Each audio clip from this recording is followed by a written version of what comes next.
সবে বরাতে আমল করা যাবে কি যাবে? ঠিক এই যে আগামীকাল আল্লাহ পাকের একটা রহমত আমাদেরকে দিয়েছেন যে লাইলাতুল নিসফু মিনাশ শাবান, শাবান মাসের মধ্য রজনী আল্লাহ পাকের রহমত। এই বিষয়টাকে নিয়েও বাংলাদেশে আমি দেখলাম, এটা নিয়ে আমি লেকচার দিতে চাই নাই, কারণ এগুলো আমি আসলে খুব একটা মাহফিলেও বলি না, এটা আমার ট্র্যাকও না। আমি অন্য বিষয়গুলো নিয়ে বেশি কথা বলি, আপনারা জানেন এটা। আমাকে কখনো কি হাত বাঁধা নিয়ে ঝগড়া করতে দেখেছেন? আমার লেকচারে কখনো আমিন জোরে আসতে নিয়ে কথা বলতে দেখেছেন? আমি মনে করি উম্মার এই ফিতনাময় অবস্থায় এই বিষয়গুলো হচ্ছে বেশি ইম্পর্টেন্ট আমাদের আকীদা ঠিক আছে কিনা, আমরা তাওহীদ পন্থী কিনা, আমরা সুন্নাত ঠিক আছে কিনা, আমলে বেদাত ঢুকছে কিনা, আমরা হালাল খাই কিনা, সুদ থেকে দূরে থাকতে পারছি কিনা, সমসাময়িক এই বিশ্ব সম্পর্কে সচেতন কিনা, মুসলিম উম্মার বিরুদ্ধে যারা সব চক্রান্ত ষড়যন্ত্র করছে ওদের ব্যাপারে আমরা সচেতন কিনা, শেষ জামানাকে আমরা ডিল করতে পারবো কিনা। বড় বড় বিষয়গুলোকে ফোকাস না করে আমরা যখন ছোটখাটো বিষয় নিয়ে মারামারি করতে থাকি, আস্তে আস্তে আমাদের মধ্যে ঐক্য সংহতি নষ্ট হয়, দলে দলে উম্মা বিভক্ত হয়ে যায়। ঠিক এই যে এই ইস্যুটাকে নিয়েও কথা বলতে শেষে বাধ্য হচ্ছে, কারণ দেখলাম অনলাইন অফলাইনে দুইটা দল দুটাই চরমপন্থী। একদল অতিরিক্ত বাড়াবাড়ি, একটা অতিরিক্ত ছাড়াছাড়ি।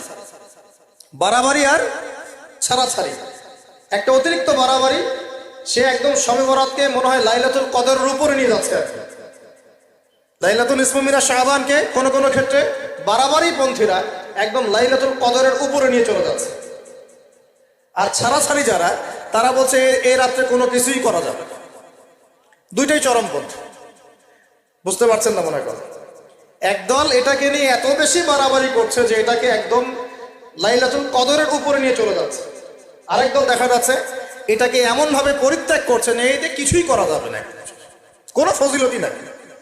এখন আসলে মধ্যম পন্থা কি, মাঝখানে আমরা কি করবো তাও জানার দরকার আছে কি নাই? অনেক হাদিসের অনেক আলোচনা, প্রায় 40-50 পৃষ্ঠার বই, সব আলোচনা তো মাহফিলে করা সম্ভব না। আমি সারমর্মটুকু বলি। সারমর্ম কি? হাদিসের শবে বরাত নামে কোনো শব্দ নাই, এক নাম্বার কথা। কি নাই ভাই?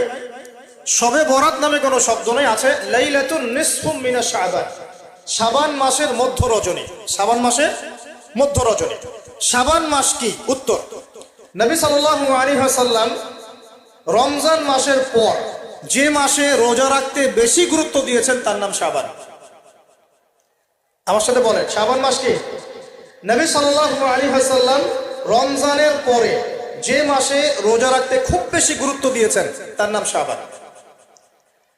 আয়েশা রাদিয়াল্লাহু আনহা তিনি বলতেন যে শাবান মাস আসলে নবী সাল্লাল্লাহু আলাইহি ওয়াসাল্লাম এত বেশি বেশি রোজা রাখতেন যে মনে হতো তিনি রোজা ছাড়বেনই না, সারা মাস রেখে ফেলতেন।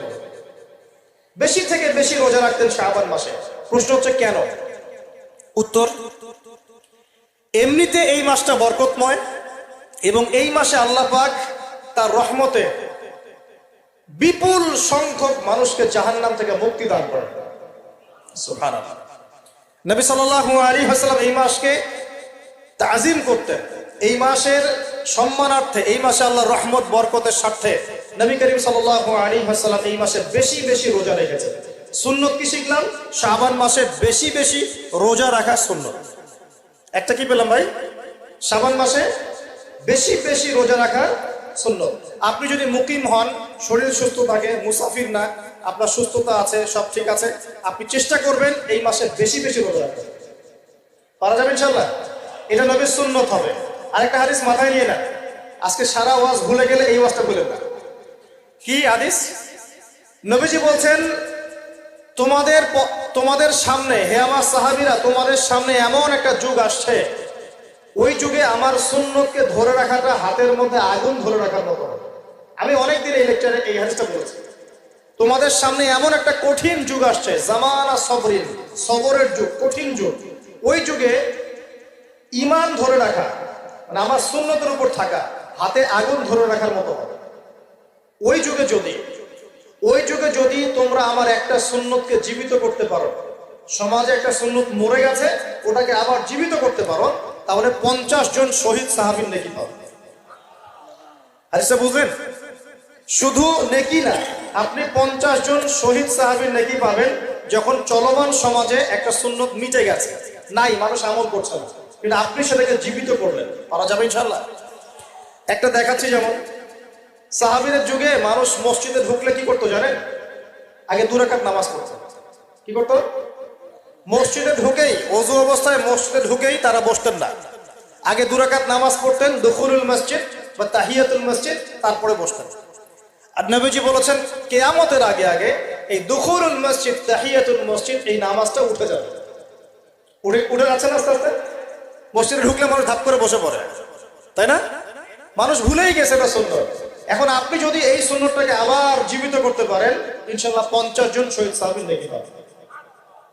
সমাজে এখন দাড়ি শেভ করা ফ্যাশন হয়ে গেছে, বুঝছেন না? অনেকে শেভ না করলে চাকরি দেয় না। শেভ না করলে কি হয় না? চাকরি পাওয়া যায় না। স্কুলে তো না, কলেজে গিয়ে পড়তে গেলে ক্লাস করতে দেয় না। দাঁড়িয়ে আছে, যাও সব করে আসো, তাই বলে। এখন সমাজ চলছে উল্টা। এখন যদি আপনি নবীর এই সুন্নতকে আবার জীবিত করতে পারেন, 50 জন শহীদ সাহাবীর নেকি পাবেন। রাতে ঘুমানোর সময় একটা সুন্নত আছে, 33 বার সুবহানাল্লাহ, 33 বার আলহামদুলিল্লাহ, 34 বার কি আল্লাহু আকবার। বহু মানুষই পড়ে না। আপনি যদি পড়তে পারেন, ইনশাআল্লাহ আল্লাহ পাক আপনাকে নেকি দিবেন। সমাজের বহু মানুষ চুল একদম এখন মেসি রোনাল্ডো কাট, তাই না? মেসি কাট আর রোনাল্ডো কাট। আর আমি সিলেট অঞ্চলে দেখে আসছি একদম লন্ডন কাট, 2 পাশ ছিলে মাঝখানে চুল। লন্ডন থেকে শিখে আসছে। এখন চুলেরও কিন্তু সুন্নত আছে, আছে কি নাই? দাড়ির যেমন সুন্নত আছে, চুলের সুন্নত নাই। একদম সামন পিছন সমান করতে পারেন, অথবা যদি চুল নাই থাকে তাহলে চুল মাথা মুন্ডন করেও রাখতে পারেন। অনেক সাহাবীর মাথা মুন্ডিত ছিল। আবার অথবা কানের লতি পর্যন্ত বা কাঁধ বাবড়ি রাখতে পারে। এটা চুলের সুন্নত হলো কিনা? এখন সমাজের সব মানুষ এই সুন্নতটাকে ভুলে গেছে। আপনি সুন্নত মনে করে রেখেছেন, ইনশাআল্লাহ আপনি নেকি পাবেন ইনশাআল্লাহ। এরকম অগণিত সুন্নত আছে, অগণিত, যেগুলো আমাদের সমাজ থেকে আস্তে আস্তে উঠে যাচ্ছে। আমি খুব দুঃখের সাথে বলছি, অনেক মসজিদে ফরজ নামাজ পড়ার পরে আমরা কি করি? একটা মোনাজাত করি, আল্লাহুম্মা আমিন বিরহমাতিকা ইয়া আরহামার রাহিম, ব্যাস উঠে চলে গেলাম, তাই না? উঠে চলে যায় না? তারপর স্যান্ডেল নিয়ে বাইরে চলে গেল। অথচ সালাম ফিরানোর পরে একবার বলতে হয় আল্লাহু আকবার। কি বলতে হয়?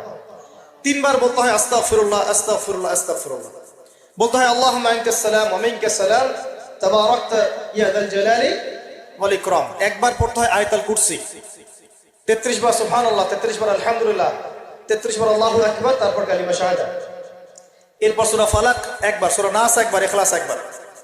আরো অনেক দোয়া আছে। আল্লাহুম্মা লা মানিআ লিমা আ'তাইত ওয়া লা মু'তিয়া লিমা মানা'ত ওয়া লা ইয়ানফা'ু যাল জাদ্দি মিনকাল জাdd। পড়তে হয় আল্লাহুম্মা ইন্নী আউযু বিকা মিনাল হাম্মি ওয়াল হাযান ওয়াল আজজি ওয়াল কাসালি ওয়াল বুখলি ওয়াল জুবন ওয়া দালা'id দাইন ওয়া গালাবাতির রিজাল। পড়তে হয় আল্লাহুম্মা আ'ইন্নী আলা যিকরিকা ওয়া শুকরিকা ওয়া হুসনি ইবাদাতিক। আরো অনেক দোয়া আছে।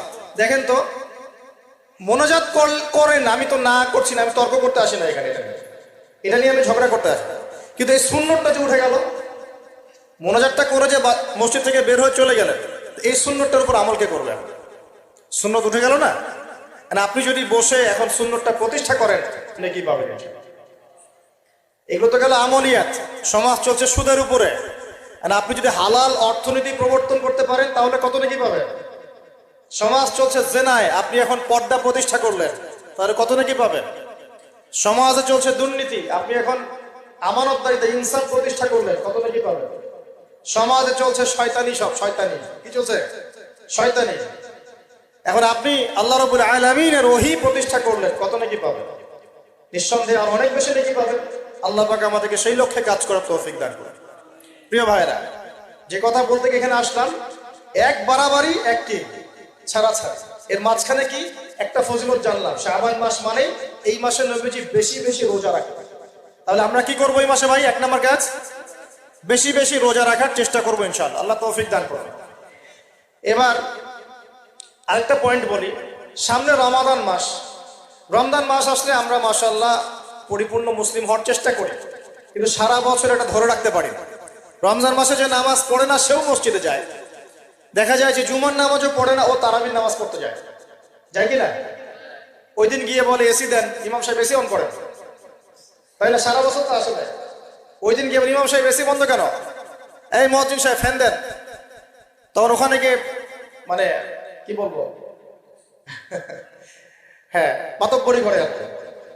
যাক, তারপরেও যে মসজিদে আসছে আমরা দোয়া করি আল্লাহ হেদায়েত দান করুন।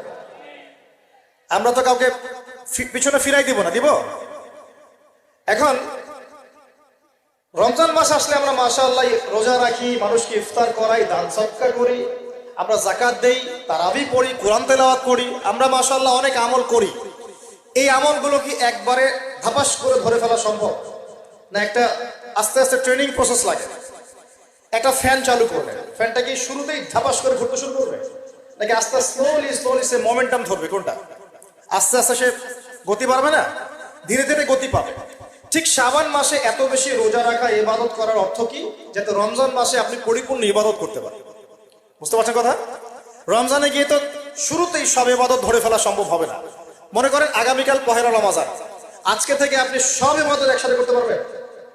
তখন কি আপনি বেগ পেতে হবে। কিন্তু একটা মাস আগে থেকে যদি ট্রেনিং নেন, ইনশাআল্লাহ রমজান মাসে ইজি হয়ে যাবে। এটা একটা কারণ নবী সাল্লাল্লাহু আলাইহি ওয়াসাল্লাম শাবান মাসে বেশি বেশি রোজা রাখতেন, আমল করতেন। আল্লাহ পাক আমাদের সবাইকে শাবান মাসে বেশি বেশি আমল করার তৌফিক দান করুন, যাতে রমজান মাসে গিয়ে আমরা সুবিধা পাই, রমজান মাসের হকটা আদায় করতে পারি। এবার এই মাসে নবী সাল্লাল্লাহু আলাইহি ওয়াসাল্লাম কি বলেছেন একটা হাদিস থেকে আগে বুঝি। এই হাদিসটা সহ অনেক হাদিসে এই একই রকম কথা এসেছে এবং এই হাদিসটা বিশুদ্ধ। এটাকে অস্বীকার করলে হাদিস অস্বীকারী হয়ে যাবে। বাড়াবাড়ি গ্রুপ, ছাড়াছাড়ি গ্রুপ, উভয়ের জন্যই নসিহত। নবী সাল্লাল্লাহু আলাইহি ওয়াসাল্লাম বলেছেন, ইন্নাল্লাহা তাআলা, নিশ্চয় আল্লাহ রাব্বুল আলামিন, লা ইয়াত্তালিউ ফি লাইলাতিন নিসফি মিন শাবান, শাবান মাসের মধ্য রজনীতে আল্লাহ রাব্বুল আলামিন তার রহমতের দৃষ্টি প্রশস্ত করেন। সুবহানাল্লাহ। আল্লাহ পাক শবে বরাত মানে আমরা যেটা বুঝি প্রচলিত অর্থে, লাইলাতুন নিসফি মিন শাবান, শাবান মাসের মধ্য রজনী, যে 15 শাবানের এই যে রজনী, এই রাতে আল্লাহ রাব্বুল আলামিন তার সৃষ্টির দিকে তার রহমতের দৃষ্টিটা প্রশস্ত করে দেখেন, প্রশস্ত করেন। এবং ওয়াগফিরু লিজামিই খালকিহি, আল্লাহ পাক তার সমস্ত সৃষ্টিকে মাফ করে দেন। আল্লাহ পাক কি করেন? তার সমস্ত সৃষ্টিকে কি করেন? মাফ করে দেন। কথাটা ভালো করে বোঝেন। আল্লাহ পাক তার সমস্ত সৃষ্টিকে মাফ করে দেন, ইল্লা, তাদেরকে ব্যতীত।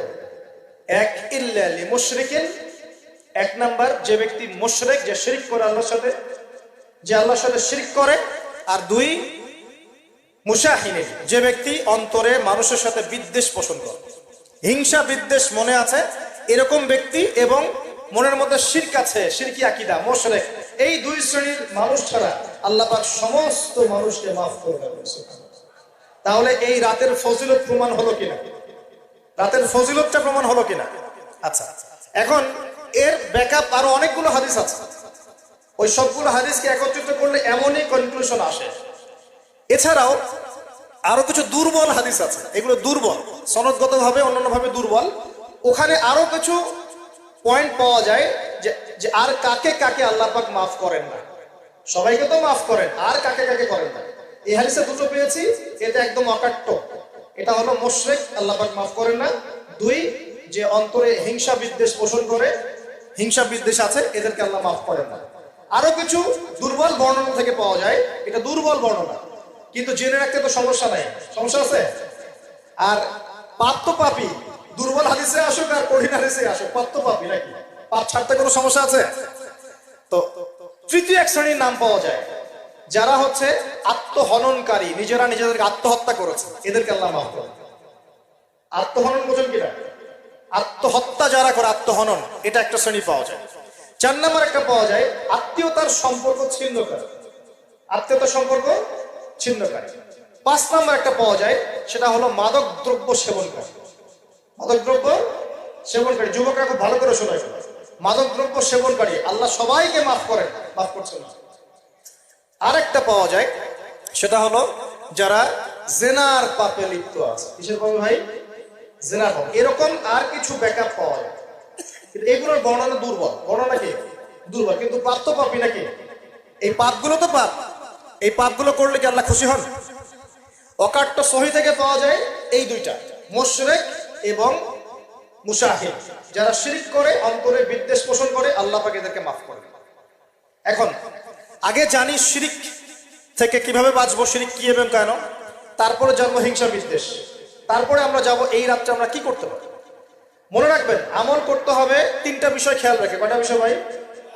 আমল করতে হবে তিনটা বিষয় খেয়াল রেখে। এক, আমল করতে হবে একমাত্র আল্লাহ পাকের সন্তুষ্টির জন্য। এক নম্বর কি বলেন? এক আল্লাহর সন্তুষ্টির জন্য, কারো সন্তুষ্টির জন্য না, কারো জন্য না, শুধু কার জন্য? দলিল হচ্ছে ইন্নাস সালাতি ওয়া নুসুকি ওয়া মাহইয়ায়া ওয়া মামাতি লিল্লাহি রাব্বিল আলামিন ফাসাল্লি লিরাব্বিকা ওয়ানহার। দুই, আমল হতে হবে একমাত্র নবী সাল্লাল্লাহু আলাইহি ওয়াসাল্লামের সুন্নাত মোতাবেক। কার সুন্নাত মোতাবেক? নবী এবং সাহাবীদের সুন্নতের সাথে মেলে না সেই আমল করা যাবে না।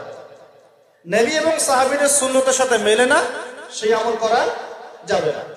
তিন নাম, আমলটা যত সুন্দরী মনে হোক, আমলটা যত সুন্দরী মনে হোক আর যত মানুষই করুক, যত মজাদার মনে হোক না কেন, নবী করেন নাই, সাহাবীদের থেকে প্রমাণ নাই, আমল করব না। করলে বেদাত হয়ে যাবে। কি হবে? বেদাত হয়ে যাবে। আর তিন নাম্বার হচ্ছে, আমলগুলো করার আগে অবশ্যই আপনার রিজিকটাকে হালাল করতে হবে। কি করতে ভাই? ব্যাস এই তিনটা শর্ত পূরণ করে আমল করলে ইনশাআল্লাহ তাআলা আমরা জান্নাতে যাব ইনশাআল্লাহ। আমরা আশাবাদী আল্লাহ পাক আমাদেরকে জান্নাত দিবেন ইনশাআল্লাহ। আল্লাহ পাক এক রাতে রহম করে সমস্ত মাখলুক সৃষ্টিকে মাফ করে দিচ্ছেন, শুধু শিরক এবং হিংসা বিদ্বেষ পোষণকারীকে মাফ করছেন না। বুঝতে হবে এই পাপ দুটো